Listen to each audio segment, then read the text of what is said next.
हरे कृष्णा प्रभु जी, माता जी, आप सबका बहुत बहुत स्वागत। प्रभुपाद जी की लीला अद्भुत है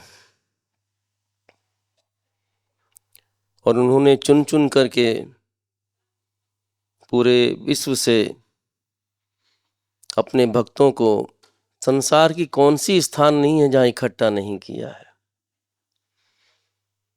आप चले जाइए मिडिल ईस्ट में, यहाँ तक कि सऊदी, ईरान, सब जगह पर कुछ ना कुछ भगवान के नाम का प्रचार हो रहा है। इनका स्पर्श, इनकी जो संतों की वाणी है, लीलाएं, भगवान का गुणगान भगवान से अभिन्न है।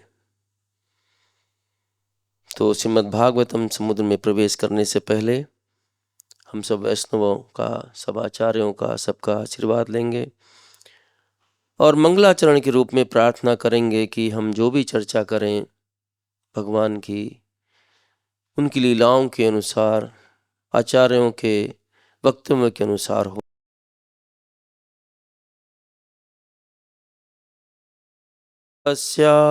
ज्ञानाञ्जनशलाकया चक्षुर्न्मीलितं येन तस्मै श्रीगुरुवे नमः। श्रीचैतन्यमनोभीष्टं स्थापितं येन भूतले स्वं रूपकदा मह्यं ददाति स्वपदान्तिकं। वन्देऽहं श्रीगुरो श्रीयुतपदकमलं श्रीगुरुन् वैष्णवांश्च श्रीरूपं साग्रजातं सगणरघुनाथन्वितं तं सजीवं साद्वैतं सावधूतं परिजनसहितं कृष्णचैतन्यदेवं श्रीराधा कृष्णपादां च सगणललिता श्रीविशाखान्वितांश्च। हे कृष्ण करुणा सिंधु दीनबंधु जगतपते गोपेश गोपिका कांत राधा कांत नमोस्तुते। तप्त कांचन गौरांगी श्रीराधे वृंदावनेश्वरी वृषभानुसुते देवी प्रणमामि हरिप्रिये। वाञ्छाकल्पतरुभ्यश्च कृपा सिन्धुभैव च पतितानां पावनेभ्यो वैष्णवेभ्यो नमो नमः। जय श्री कृष्णा चैतन्य प्रभु नित्यानंद श्री अद्वैत गदाधर श्रीवासादि गौर भक्तवृंद। हरे कृष्ण कृष्ण कृष्ण हरे हरे, हरे राम राम राम हरे हरे। हरे कृष्ण कृष्ण कृष्ण हरे हरे, हरे राम राम राम हरे हरे। हरे कृष्ण कृष्ण कृष्ण हरे हरे, हरे राम राम राम हरे हरे। नमो विष्णुपादाय कृष्णप्रेष्ठाय भूतले श्रीमते भक्ति वेदांत स्वामी नाम्ने। ओम नमो भगवते वासुदेवाय।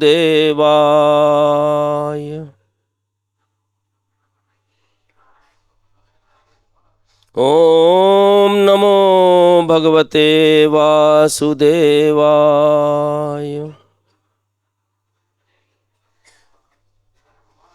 ओम नमो भगवते वासुदेवाय। हरे कृष्णा।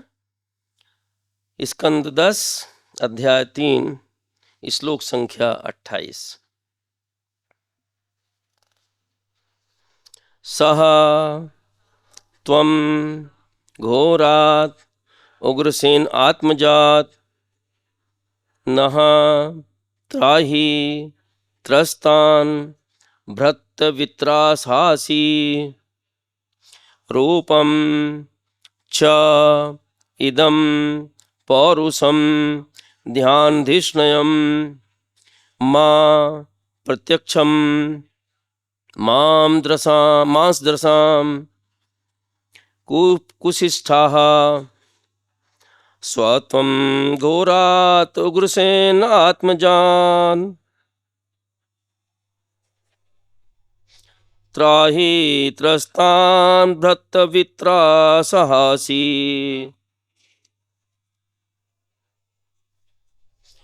रूपं चेदं पौरुषं ध्यानधिष्ण्यम्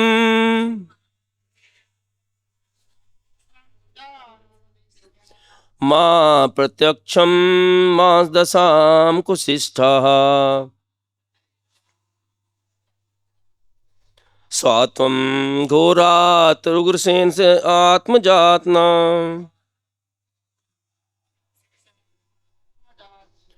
त्राहि त्रस्तान् भृत्तवित्रासहासी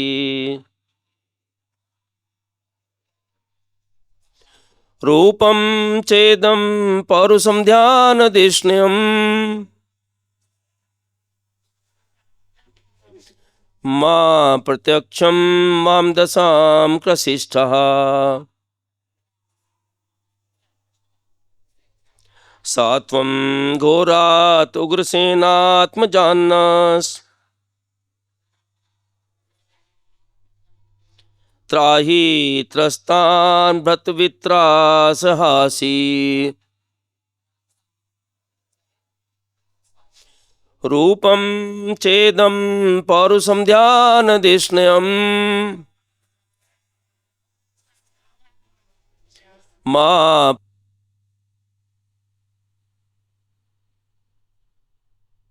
सह वह त्वम आप घोरात अत्यंत क्रूर उग्रसेन आत्मजात उग्रसेन के पुत्र से नह हमारी त्राही रक्षा कीजिए त्रस्तान अत्यधिक भयभीत उससे भृत्य वित्रासहासी आप अपने दासों के भय को दूर करने वाले हैं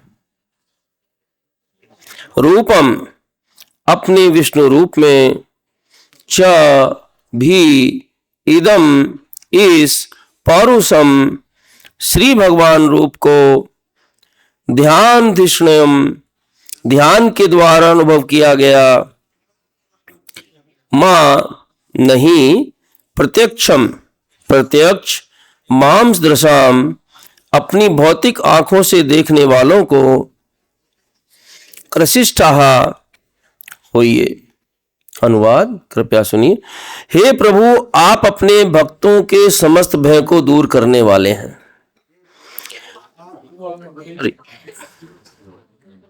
अतएव आपसे मेरी प्रार्थना है आप कंस के दारुण भय से हमें बचाइए और हमें संरक्षण प्रदान कीजिए। योगी जन आपके पूर्ण पुरुषोत्तम भगवान विष्णु रूप का ध्यान में अनुभव करते हैं। कृपया इस रूप को उनके लिए अदृश्य बना दीजिए जो केवल भौतिक आंखों से देख सकते हैं। तात्पर्य इस श्लोक में ध्यान धिष्ण्यम शब्द अत्यंत महत्वपूर्ण है क्योंकि श्री विष्णु के स्वरूप का ध्यान योगी जन करते हैं। ध्यानावस्थिता तद्गतेन मनसा पश्यन्ति यम योगिनः। देवकी ने विष्णु रूप में प्रकट श्री भगवान से प्रार्थना की कि वे इस रूप को छिपा लें क्योंकि वे श्री भगवान को एक सामान्य शिशु के रूप में देखना चाहती हैं, एक शिशु के रूप में जिसे सभी लोग भौतिक आंखों से प्रत्यक्ष देख सकते हैं। देवकी ये देखना चाह रही थी कि क्या सचमुच श्री भगवान प्रकट हुए हैं अथवा वे विष्णु स्वरूप का स्वप्न देख रही हैं। वे सोचने लगी कि यदि कंस आ जाए तो वह विष्णु रूप को देखकर तुरंत ही बालक का वध कर देगा, किंतु यदि वह मानवी बालक को देखे तो हो सकता है कुछ विचार करे। देवकी उग्रसेन आत्मज से भयभीत थी, अर्थात उग्रसेन तथा उनके अनुचरों से नहीं अपितु उग्रसेन के पुत्र से। इस तरह उन्होंने श्री भगवान से प्रार्थना की कि वे इस भय को दूर करें, क्योंकि वे अपने भक्तों को सदैव संरक्षण प्रदान करने के लिए अभयम उद्यत रहते हैं। उन्होंने प्रार्थना की कि हे प्रभु, आप उग्रसेन के पुत्र के क्रूर हाथों से मुझे बचाइए। आपसे मैं इस भयावह स्थिति से उबारने के लिए प्रार्थना कर रही हूं, क्योंकि आप अपने सेवकों को संरक्षण देने के लिए सदैव तैयार रहते हैं। श्री भगवान ने श्रीमद् भगवत गीता में इस कथन की पुष्टि यह कहकर की है कि हे अर्जुन, तुम संसार में घोषित कर दो कि मेरे भक्त का कभी विनाश नहीं हो सकता। श्री भगवान से रक्षा करने की इस प्रार्थना करते हुए माता देवकी ने अपना मातृ स्नेह व्यक्त किया कि मैं जानती हूं आपके इस दिव्य रूप की अनुभूति प्राय बड़े बड़े ऋषियों के ध्यान में होती है, किंतु मैं अब भी डर रही हूं, क्योंकि जो ही कंस को पता चल जाएगा कि आप प्रकट हो चुके हैं तो वह आपको क्षति पहुंचा सकता है। इसलिए मेरी प्रार्थना है कि इस समय आप हमारी भौतिक आंखों से अदृश्य हो जाइए। दूसरे शब्दों में उन्होंने श्री भगवान से प्रार्थना की कि वे सामान्य बालक का रूप धारण कर लें। मुझे अपने भाई कंस से डरने का एक ही कारण है कि वह है आपका प्राकट्य। हे भगवान मधुसूदन, कंस को पता चल सकता है कि आप जन्म ले चुके हैं, इसलिए मेरी प्रार्थना है कि अपने चतुर्भुज रूप को छिपा लें, जो श्री विष्णु के 4 चिन्हों अर्थात शंख, चक्र, गदा और कमल को धारण किए हुए हैं। हे प्रभु, विराट के संहार के बाद आप संपूर्ण ब्रह्मांड को उद्ध्वस्त करने वाले हैं, फिर भी आप अपनी अनन्य कृपा से मेरे उदर से उत्पन्न हुए हैं। मुझे आश्चर्य है कि आप अपने भक्तों को प्रसन्न करने के लिए सामान्य मनुष्य जैसा कार्य करते हैं।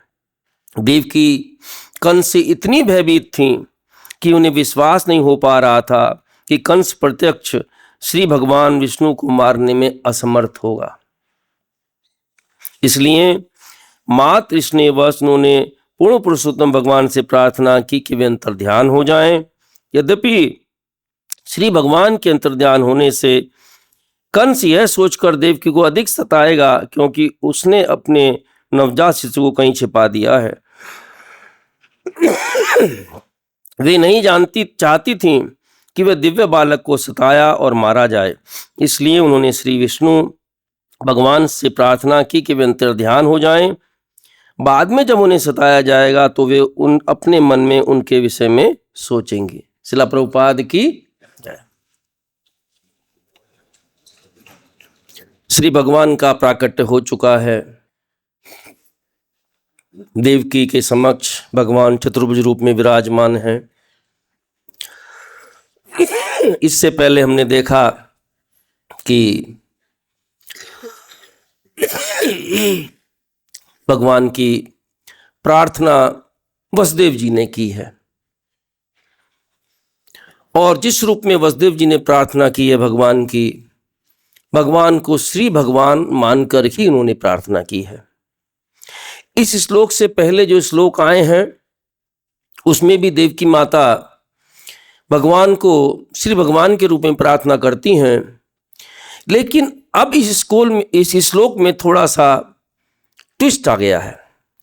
देवकी माता कह रही हैं कि हे प्रभु, आप अपने इस रूप को अदृश्य कर दीजिए। उनको पता है कि भगवान का श्री विष्णु जो रूप है, चतुर्भुजी रूप, शंख, चक्र, गदा, पद्म वाला वो रूप योगियों के ध्यान में आया करता है। लेकिन कंस से माता इतनी भयभीत हैं, प्रभुपाद जी ने परपोर्ट में लिखा कि उनको विश्वास नहीं हो रहा है कि कंस भगवान को मारने में असमर्थ होगा। इसका मतलब वो सोच रही हैं कंस शायद भगवान के इस बाल रूप में जो भगवान प्रकट हुए हैं चतुर्भुजी रूप में, उनके श्री चरण कमल में जो चिन्ह हैं, भगवान के जो चिन्ह होते हैं वो भी प्रकट हैं। भगवान का चतुर्भुजी रूप में है और उनकी 4 भुजाएं के साथ में उन्होंने अपना पीताम्बर सब धारण किया हुआ है। इस रूप को देख करके कंस इस बाल रूप में क्षति भगवान को पहुंचा सकता है। माता का ये भय है।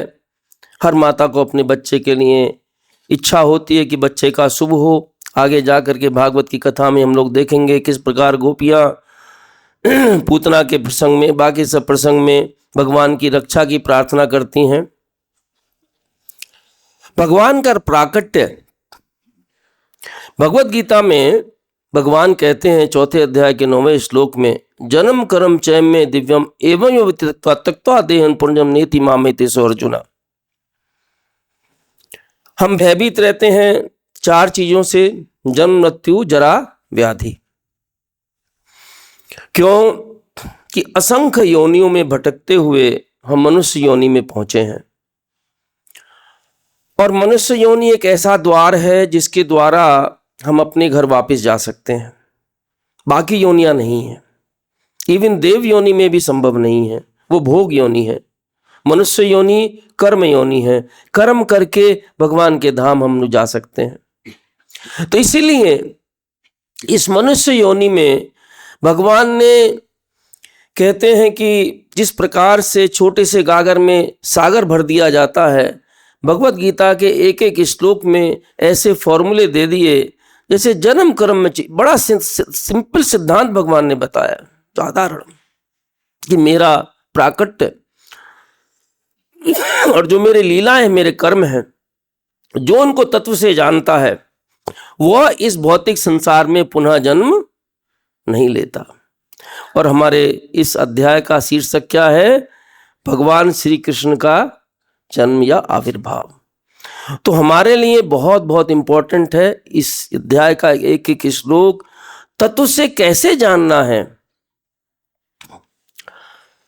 ब्रह्मा जी कहते हैं श्रीमद् भागवतम में कि मैंने देवताओं की गणनाओं के अनुसार 100 साल तपस्या करने के बाद एक ही बात जान पाया। वो क्या जान पाया? कि भगवान को कोई नहीं जान सकता है। 11वें स्कंद में कह दिया कि ये संभव है कोई पृथ्वी की धूलि के एक एक कण को गिन ले, लेकिन भगवान के गुणों की गणना नहीं की जा सकती। लेकिन अगर भगवान की या भगवान के भक्तों की कृपा हो जाए तो भगवान को जाना जा सकता है, उसका और कोई उपाय नहीं है। अवतार असंख्य हैं, असंख्य अवतार हैं। अवतारे संख्य हरे सत्वंदुर्जा यदा विधान कुल्या सरस्सु यह सहस्त्र सहा। कि जिस प्रकार वर्षा ऋतु में बहुत सारे नदी नाले निकलते, उनकी गिनती नहीं की जा सकती, उसी प्रकार से अवतारों की संख्या असंख्य है। लेकिन एते चांस कला पुंसा कृष्णस्तु भगवान स्वयं इंदिरा व्याकुल मिलोगे मरिंते युगे युगे। कि जितने भी अवतार हुए हैं उसमें श्री भगवान का अवतार कौन सा है? स्वयं भगवान का जो अवतार है कृष्ण भगवान का अवतार है। तो इसीलिए जब भगवान के अवतार होते हैं, अवतार का मतलब है कि भगवान अपने धाम से धराधाम पर आते हैं। हम सब कैसे आते हैं? By force. भगवान कैसे आते हैं? अपनी मर्जी से। पिछले श्लोकों में आपने देखा होगा क्या लिखा गया है? भगवान देव की माता के हृदय में प्रकट हुए। शिला जीव गोस्वामी जी ने गोपाल चंपू में बड़ा सुंदर वर्णन किया है। हम यहां देख रहे हैं कि भगवान चतुर्भुज रूप में माता देवकी के समक्ष हैं और वो प्रार्थना कर रही हैं। जीव गोस्वामी जी कहते हैं उधर गोकुल में भगवान द्विभुजी रूप में, श्याम सुंदर रूप में माता यशोदा के यहां प्रकट हुए। ये गुह्य लीला है तो शिला जीव गोस्वामी ने गोपाल चंपू में लिखी है। जब वो प्रकट हुए, उनके पीछे पीछे योग माया प्रकट हुई। स्निग्ध कंठ और मुग्ध कंठ जो भगवान के आशीर्वाद से नलकुबर मणिग्रीव हैं, उनको आशीर्वाद मिला कि तुम गोलोक में जाकर के भगवान की लीलाएं करो। वो चर्चा कर रहे हैं कि जब यशोदा मैया और नंद बाबा की अवस्था काफी बड़ी हो गई तो पूछते हैं स्निग्धकंठ मधुकंठ से, मुग्धकंठ से, कि क्या बाबा के चार भाई, बाबा 5 भाई हैं, उपनंद, नंद, सनंदन, नंदन और नंद, 5 भाई हैं ये। तो बड़े भाई ने कर्तव्य होने के नाते पुत्रेष्टि यज्ञ वगैरह नहीं कराया? तो वो कहते हैं कि पुत्रेष्टि यज्ञ कराया, लेकिन जो फल चाहिए वो उस पुत्रेष्टि यज्ञ से प्राप्त नहीं हो सकता है।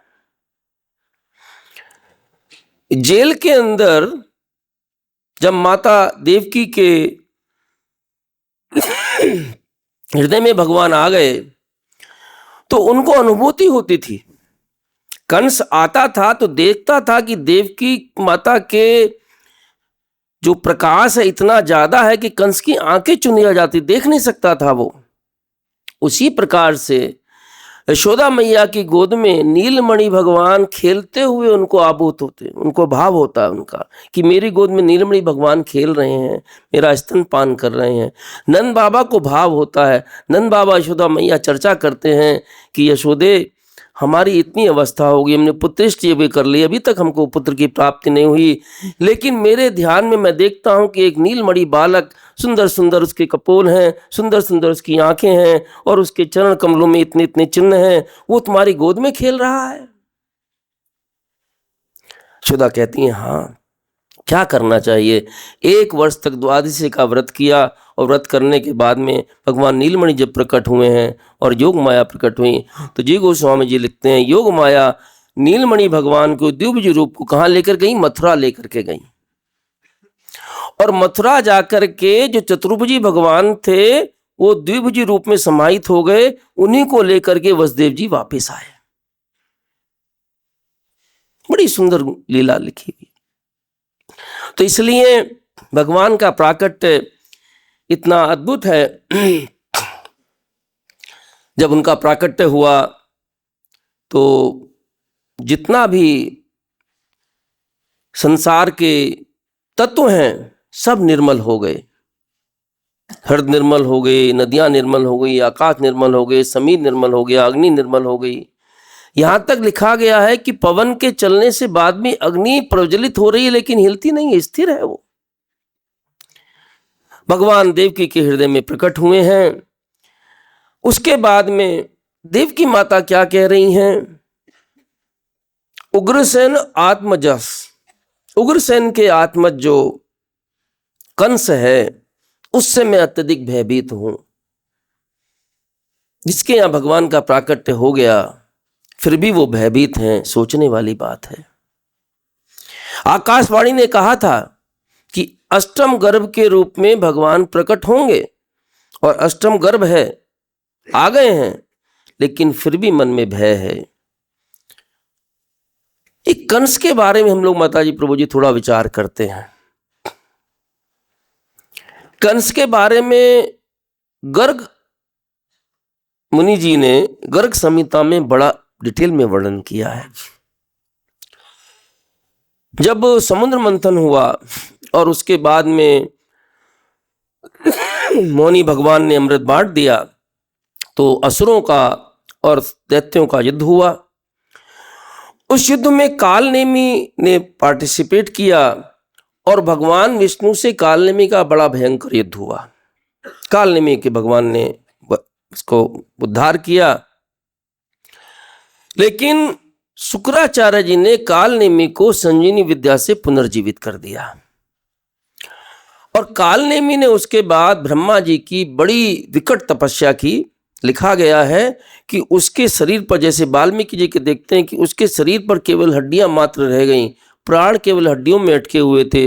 ब्रह्मा जी प्रकट हुए और उनसे पूछा कि कालनेमी तुम क्या चाहते हो? कालनेमी ने कहा कि सारे देवता जितने भी हैं उनके मूल हैं भगवान विष्णु।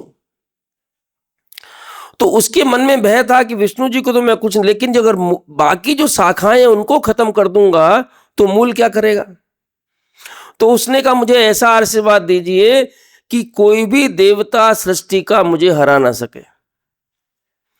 ब्रह्मा जी ने सोचा, वचन दे चुका हूं, तथास्तु कह दिया, लेकिन ये कहा कि कालनेमी इस जन्म में नहीं, अगले जन्म में ये जो आशीर्वाद है, वरदान है, फलीभूत होगा। तो कालनेमी ने जन्म लिया है महाराज उग्रसेन, उनकी पत्नी का नाम है पद्मावती, उनसे जन्म लिया है। और बचपन से ही कालनेमी का रूप में जो कंस आया है उसके अंदर इतनी सामर्थ्य है, इतनी शक्ति है, हम जो आगे जाकर के देखेंगे भागवत जी में, अघासुर, बगासुर, तृणावत, व्योमासुर, वत्सासुर, अरिष्टासुर, इतने सारे सुर देखेंगे। ये कहाँ से आ गए, उसका रहस्य गर्ग संहिता में गर्ग मुनि ने दिया है। तो कंस एक दिन कुश्ती लड़ रहा था, जरासंध अपनी राजधानी मगध से चला और चलने के बाद में मथुरा के पास उसने डेरा डाल दिया। हम कोलियापीड़ को जानते हैं, लेकिन कोलियापीड़ है कौन? ओरिजिनली जरासंध के पास था वो, और जरासंध उसको मोटी मोटी जंजीरों में जकड़ करके रखता था। 10,000 हाथियों का बल कोलियापीड़ के अंदर है। तो एक दिन क्या हुआ, कोलियापीड़ में सारी सांकलों को तोड़ दिया, तोड़ता फांकता और सारे जितने भी महल उनको तोड़ता हुआ दौड़ा तो कहाँ आ गया, जहां कंस खेल रहा था अपने और साथियों के, बचपन की बात है उसकी। तो कंस ने देखा इतना बड़ा हाथी चला आ रहा है, उसने तुरंत क्या किया, कोलियापीड़ की सूंड को पकड़ा, 100 बार घुमाया, वापस जरासंध के शिविर में फेंक दिया। जरासंध आश्चर्यचकित हो गया, संसार में ऐसा कौन है जो कोलियापीड़ हाथी को इस तरह फेंक सकता है? तो कंस ने, जरासंध ने तुरंत निश्चय किया कि जाके देखना चाहिए। पता चला ये कंस है, अपनी दोनों पुत्री आपती प्राप्ति का विवाह कंस के साथ कर दिया।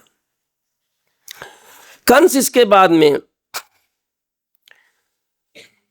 महिष्मतिपुरी गया। महिष्मतिपुरी नरेश के 5 पुत्र थे, मुष्टिक, चाणूर, सल, तोसल और कूट, भारी मल्ल हैं। तो कंस वहां गया, प्रार्थना की कि हे राजन, मैं द्वंद्व युद्ध की इच्छा से आया हूं, आप मेरे से युद्ध कीजिए, द्वंद्व युद्ध कीजिए। बोले मैं नहीं, मेरे पुत्र लड़ेंगे। उसको विश्वास था कि मुष्टिक, चाणूर इतने बलवान हैं, एक एक करने कंस के सबको हरा दिया। हराने के बाद में कंस ने क्या किया कि राजन, मुझे इनसे कोई भय नहीं है, मेरे ये साथी मेरे मित्र बन गए। तो 5 को मित्र बना लिया। उसके बाद कंस जो है कहां गया, प्रशनगिरी गया। 20 दिन तक द्विध वानर जो भागवत में हम देखते हैं उसके संग युद्ध किया, उसको भी अपना सेवक बना लिया। उसके बाद ऋषिमुख पर्वत पर गया। ऋषिमुख पर्वत पर केसी को उसने अपना दास बना लिया, उसके संग युद्ध करके। किसी को भी बिना युद्ध किए नहीं किया, सबको युद्ध करके हराया, उसको बना लिया। ऋषिमुख पर्वत के बाद में कंस कहां गया, उसके बाद गया महेंद्रगिरी पर्वत। महेंद्रगिरी पर्वत में कौन रहते हैं? भगवान परशुराम। और जाकर के कंस ने महेंद्रगिरी पर्वत को, जैसे रावण ने कैलाश को उठाया था, उसको पर्वत को उठा करके 100 बार ऊपर नीचे करता रहा। भगवान परशुराम को क्रोध आया, उसको पकड़ के ऊपर लेके गए। ए बंदरिया के बच्चे, तू यह खेल करता है, मैं तेरा अभी वध करता हूं। अगर जीवन चाहता है तो ये वैष्णव धनुष जो मुझे दिया है, किसने दिया? भगवान शिव ने दिया, भगवान विष्णु ने भगवान शिव को दिया, उन्होंने मुझे दिया वैष्णव धनुष। उस धनुष जो 7 ताल के बराबर उसका साइज था, इसकी प्रतिज्ञा चढ़ा के दिखा दो मुझे। वजन कितना लिखा गया है उसका? 1 लाख भार। एक भार में 3 मन होते हैं, तो टोटल 12,000 टन इतना वजन उस धनुष का है। आप इमेजिन कीजिए, 12,000 टन धनुष का वजन है। और कंस ने उसकी प्रतिज्ञा चढ़ा दी। प्रतिज्ञा चढ़ाने के बाद में परशुराम जी के चरणों में लेट गया। बड़ा डिप्लोमेटिक है कंस, प्रभु जी माता जी। चरणों में लेट गया, बोला कि भगवान, मैं क्षत्रिय नहीं हूं, आपने क्षत्रियों का संहार किया है, मैं तो असुर हूं। वास्तव में कंस असुर है। तो उसको आशीर्वाद दिया भगवान परशुराम ने, और वो धनुष उसको दे दिया। और ये कहा, भविष्यवाणी कर दी, जो व्यक्ति इस संसार में इस धनुष को तोड़ेगा वो तेरा मारने वाला होगा।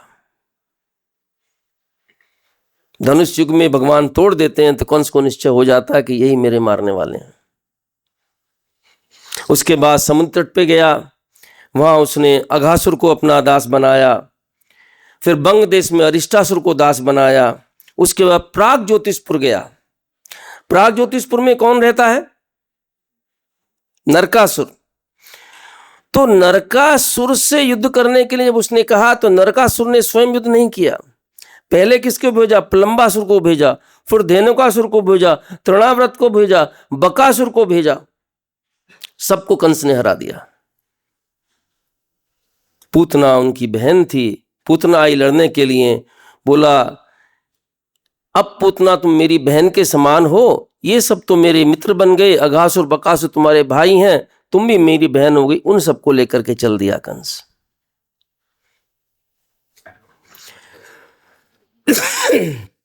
उसके बाद गया सम्रासुर के पास, वहां उसको मित्र बना लिया अपना। फिर बाणाव्रत के पास गया, बाणासुर के पास में।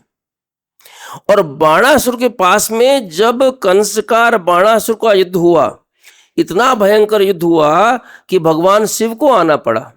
भगवान शिव आने के बाद में कहते हैं कि तुम दोनों में से कंस को तुम हरा नहीं सकते और बाणासुर को मेरा आशीर्वाद है, तुम दोनों मित्र बन जाओ। भगवान शिव दोनों को मित्र बना दिया।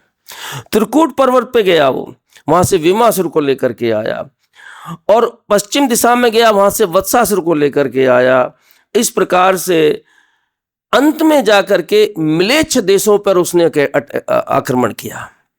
म्लेच्छ देशों में कौन उनका राजा था उस समय में? कालयवन। दो बड़े कैरेक्टर हैं, जरासंध और कालयवन। मथुरा पे अटैक करने वालों में कालयवन उसका राजा था।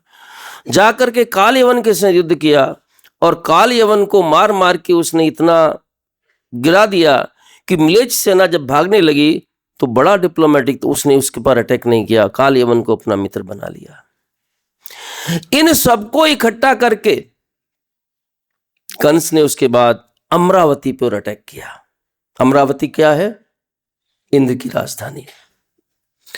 और अटैक करके जो वर्णन दिया है बहुत डिटेल में दिया है, उन सब का युद्ध हुआ, देवता सब हार गए और कंस उनको हरा करके वहां से वापिस आया।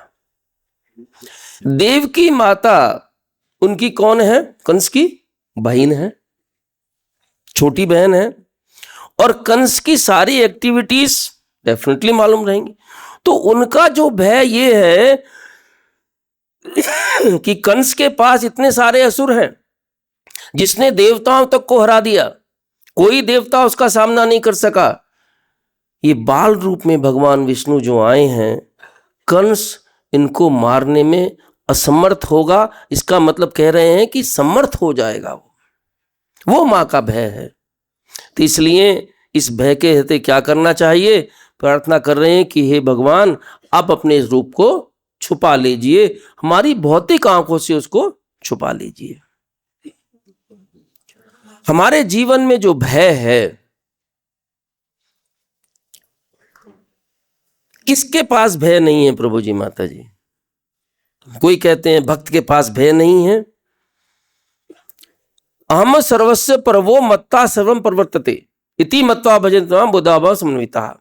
अहम सर्वस्व, सब कुछ भगवान से आया है, आसक्ति भी भगवान से आई है, भय भी भगवान से आया है, तो वो हमेशा रहेगा ही रहेगा। जो भगवान ने 16वें अध्याय में भगवत गीता के क्या कहा? अभयम सत्व समशुद्धि। सबसे पहला शब्द क्या यूज किया? अभयम। कि जो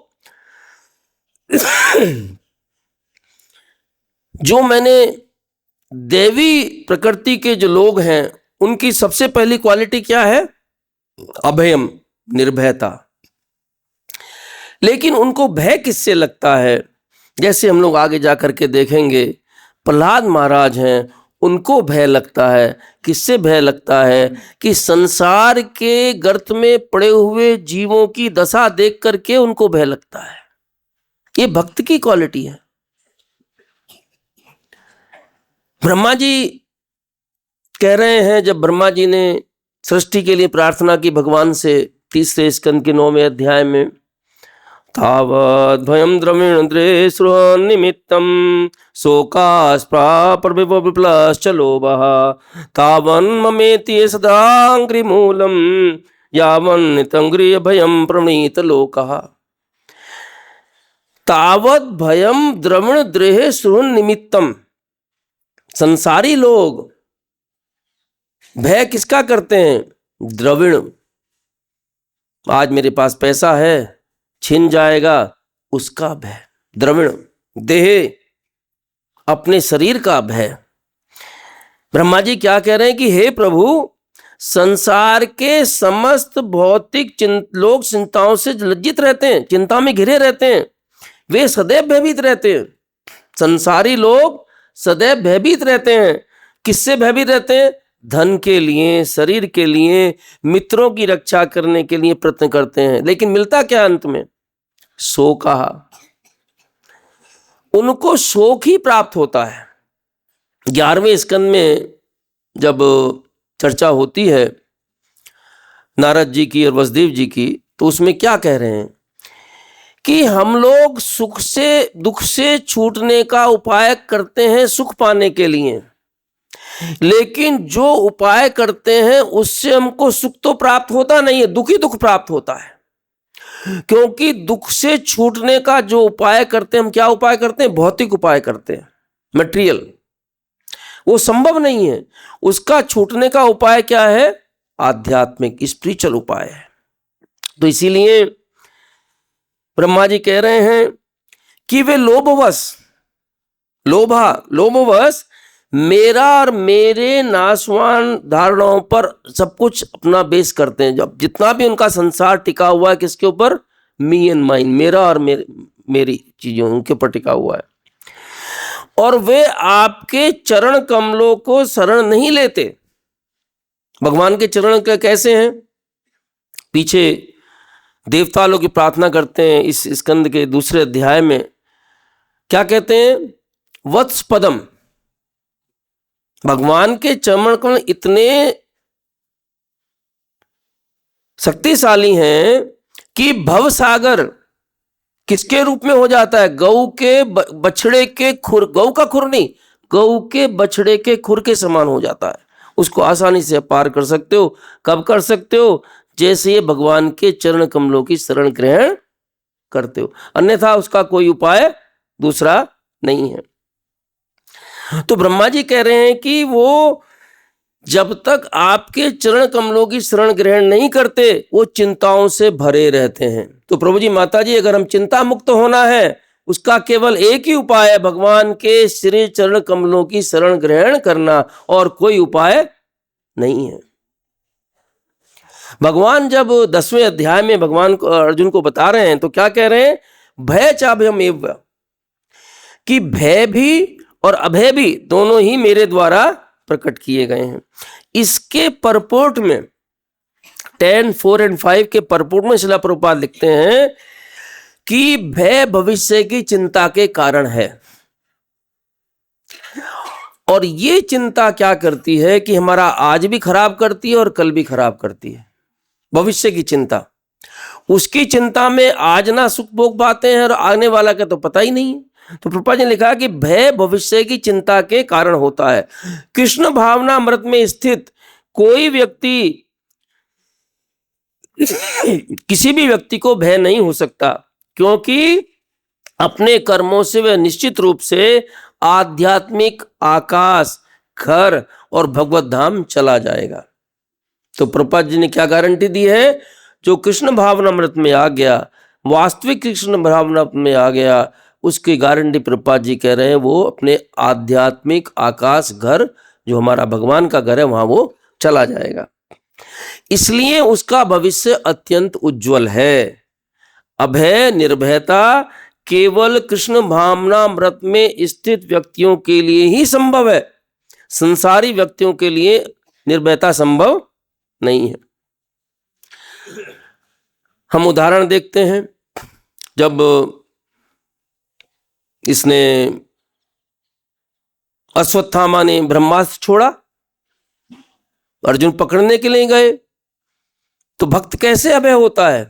अगर हमारे सामने कोई बंदूक भी चल रही हो तो हम डर के छिप जाते हैं। अर्जुन के सामने क्या आ रहा है? ब्रह्मास्त्र आ रहा है। अर्जुन क्या कहते हैं? कृष्ण कृष्ण महाभावो भक्ता नाम भयंकरा, कि हे प्रभु आप शक्तिमान भगवान हैं, विभिन्न शक्तियों की कोई सीमा नहीं है आपकी, आप ही केवल भक्तों के हृदय में अभय उत्पन्न करने वाले हैं। तो मुझे भय नहीं है, अश्वत्थ ब्रह्मास्त्र आने दो, मुझे कोई भय नहीं है उसका, क्योंकि मैं आपकी शरण में हूं। माता देवहूति जब कर्दम मुनि से प्रार्थना करती हैं तो उसमें क्या कह रही हैं? वो भी कह रही हैं कि हे प्रभु आपने जो मुझे वचन दिए थे। ये क्या प्रसंग है? जब 9 कन्या उत्पन्न हो गई और कर्दम मुनि ने कहा कि मैं वापस संन्यास के लिए, शुरू में शर्त रखी थी कि जब संतान उत्पन्न हो जाएगी संन्यास के लिए चला जाऊंगा। तो माता देवहूति कह रही हैं कि हे प्रभु आपने मुझे वचन दिया था, वो सब तो पूरा कर दिया, पुत्री उत्पन्न हो गई हैं, लेकिन मैं आपकी शरणागत हूं, मुझे अभय प्रदान करें। ये क्या अभय चाहिए? अभय वास्तव में बिना भगवान के मिले अभय हो नहीं सकता, और भगवान अभी तक आए नहीं हैं। कपिल भगवान जब आएंगे तभी तो अभय होगा ना। तो माता देवहूति स्पष्ट कह रही हैं उनसे कि आप मुझे अभी रुकिए, मत जाइए, मुझे अभय प्रदान कीजिए। सारे देवता जब हिरण्यकशिपु ने, आजकल हम लोग देखते हैं कहीं कुछ हो गया छोटा मोटा चलता रहता है, किसी ने किसी को मार, संसार में सब चलता ही है। लेकिन आप ये देखिए हिरण्यकशिपु के जो अत्याचार हैं उसका कुछ भी अंश मात्र भी आज की स्थिति में संसार में अत्याचार नहीं है। हिरण्यकशिपु ने अपने दैत्यों के द्वारा, असुरों के द्वारा पूरी ब्राह्मण संस्कृति, गौ रक्षा, सब कुछ समाप्त कर दिया। उस समय सारे देवता मिलकर के भगवान विष्णु की शरण में जाते हैं। तो भगवान विष्णु क्या कह रहे हैं? मां भेष्टा विभु श्रेष्ठा सर्वेशाम भद्रमस्तु वः मद्दर्शनमि भूतानाम सर्वश्रेयोपत्तये। मां भेष्टा विभु श्रेष्ठा, हे विद्वान लोगों, मां भेष्टा, डरो मत, डरो मत। इसका मतलब क्या हुआ? जैसे ही भगवान के निकट हम चले जाते हैं तो हमारा डर ऑटोमेटिकली चला जाता है। वसुदेव जी भगवान को लेकर के जाएंगे तो भगवान उनके साथ में हैं, 7 बेड़ियां खुल गई। जब वसुदेव जी वापस छोड़ करके आएंगे भगवान को, वापस बेड़ियां लग गई। तो इसलिए भगवान ने ज्ञातम में से दुरात्म्यम देव तस्य शांतिम करस्यामि तावत कालम प्रतीक्षत। एक बड़ा सूत्र दिया हुआ है यहाँ पर भगवान के द्वारा, भगवान को बोल रहे हैं तावत कालम प्रतीक्षत। देखिए भक्त के जीवन में भी विषम परिस्थिति आती है, ऐसा नहीं है कि भक्त के जीवन में कठिनाइयां नहीं आती हैं। अंतर अभक्त में और अभक्त में इतना है, जो अभक्त है वो विचलित हो जाता है। भक्त के लिए भगवान का आदेश है तावत कालम प्रतीक्षत, उचित समय की प्रतीक्षा करो। हम जब उचित समय की प्रतीक्षा करते हैं तो जो भी परेशानी कठिनाइयां हैं ऑटोमेटिकली भगवान उनको दूर करते हैं, क्योंकि उसके बिना वो संभव नहीं है। प्रभु जी, माता जी, तो इस श्लोक के अंदर जो देवकी माता ने अपना भय दिखाया है कंस के प्रति, और प्रभुपाद जी ने परपोर्ट में लिखा कि देवकी माता को यहां तक भय है कि उनको ये लग रहा है कि कंस उनको मारने में समर्थ हो जाएगा, भगवान विष्णु को।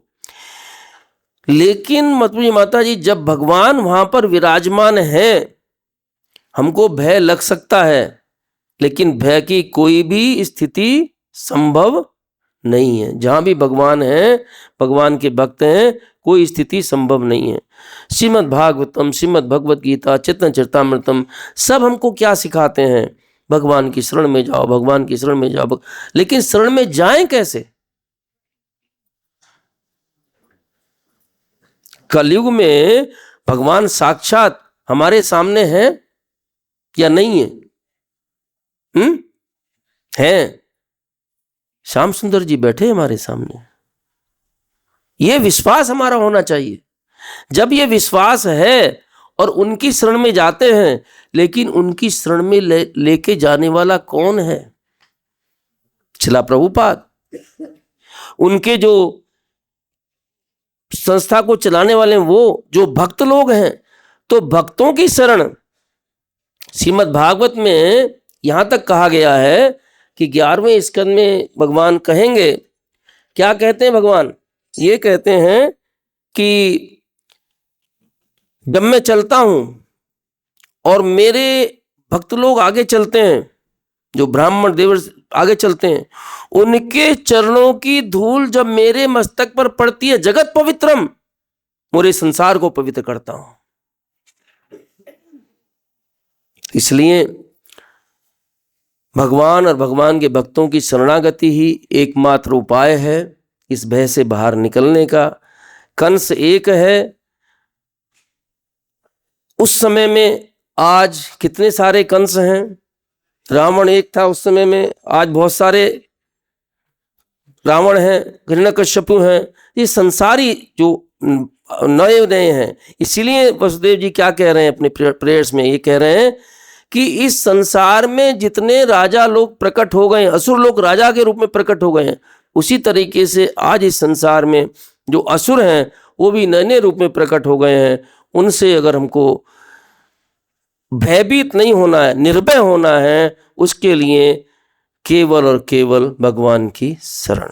हरे कृष्णा। प्रभु जी, माता जी समय हो गया है, 2-3 मिनट हैं। अगर किसी का कोई प्रश्न है तो हम लोग ले। यस माता जी प्लीज। हरे कृष्णा माता जी, थैंक यू। प्रभु जी, यहाँ पर एक सेंटेंस आया है कि रबड़ी की जैसे उग्रसेन महाराज जी, ये क्या असुर तो नहीं थे, लेकिन उनके पुत्र कंस कैसे असुर थे? भगवान की जो व्यवस्था है, जो उनकी लीलाएं हैं, उसमें पार्टिसिपेट करने के लिए भगवान ने आदेश दिया सारे देवताओं को। यहाँ तक कि ब्रह्मा जी ने भी पूछा कि मेरा क्या रोल है, भगवान शिव ने पूछा मेरा क्या रोल है। सबको अलग अलग उन्होंने रोल दे दिए। तो उग्रसेन के यहाँ पर लीला को आगे बढ़ाने के लिए भक्त उसको भी स्थिति को स्वीकार करता है कि उसके पुत्र के रूप में कोई असुर भी जन्म ले ले। उसका परिणाम क्या हुआ देखिए। परिणाम ये हुआ है कि भगवान ने कंस का तो वध कर दिया, लेकिन भगवान उग्रसेन को, महाराज को राजा बना करके उनके अंडर में काम कर रहे हैं। तो भक्त जो हैं, भगवान जो भी देते हैं उसको प्रसाद के रूप में ग्रहण करता है। हमें ये नहीं सोचना है कि ये अच्छा है ये बुरा है, वो कुछ नहीं। उग्रसेन के यहाँ कंस आ गया, कोई बात नहीं। कंस के जाने के बाद में उग्रसेन की सेवा भगवान किस रूप में कर रहे हैं वो हमको देखना है माता जी। ठीक है मैंने? बिल्कुल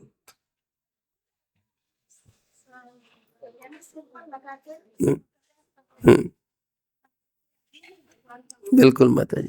हरे कृष्णा हरे कृष्णा। और कोई प्रश्न किसी का? कोई प्रश्न नहीं है तो सबसे यही प्रार्थना है कि हम लोग जहां भी जुड़े हैं, जैसे भी जुड़े हैं, भगवान की भक्तों से जुड़े रहें और भगवान की कृपा से, भक्तों की कृपा से जो सेवा हमें मिली उस सेवा के द्वारा भगवान के चरण कमलों की सेवा हम लोग करते रहें। हरे कृष्णा। ग्रंथराज श्रीमद् भागवतम की, श्रील प्रभुपाद की, श्रील गुरुदेव की नित्याय गौर प्रेमानंदे हरि हरि बोल। नित्याय गौर प्रेमानंदे हरि हरि बोल। नित्याय गौर प्रेमानंदे हरि हरि बोल। हरे कृष्णा। प्रभु जी माता जी बहुत बहुत धन्यवाद। हरे कृष्णा कृष्ण कृष्ण हरे हरे, हरे राम Rama